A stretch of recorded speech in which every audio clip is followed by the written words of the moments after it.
Over 4 million men from Africa, India, and Asia fought in World War I. That's a lot of people, and yet their stories are rarely found in history books.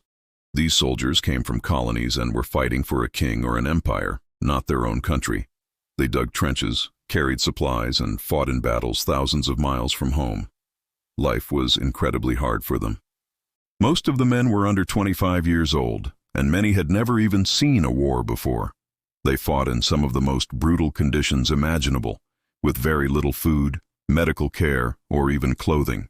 Many died from disease or starvation. Others were injured or killed in battle. And yet they held on to the belief that they were fighting for a greater good, that they were part of something bigger than themselves. They were part of an empire that was being threatened by other empires. They believed that if they didn't fight, their country would be taken over by the enemy. The Africans fought in the deserts of Egypt and the jungles of Cameroon.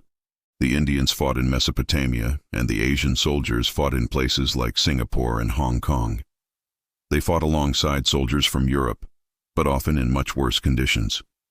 When the war was over, most of these soldiers just wanted to go home, but many of them had been fighting for so long that when they returned home, they were no longer welcome. Their countries had become independent and they were seen as foreigners. And yet these soldiers had done so much to help win the war. They had fought in some of the toughest conditions imaginable, and they had done it for a king or an empire, not for their own country. After the war, many of these soldiers returned to their home countries, and that's where their story ended. They went back to their villages and tried to get on with their lives. But many of them died young, either from the things they had seen or done during the war, or from the diseases they had picked up while fighting. So why should you remember them?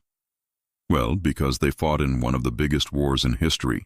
They were part of an empire that was fighting to stay alive. And they did so in some of the toughest conditions imaginable. These soldiers may have been forgotten by most people, but not by us. We will remember them.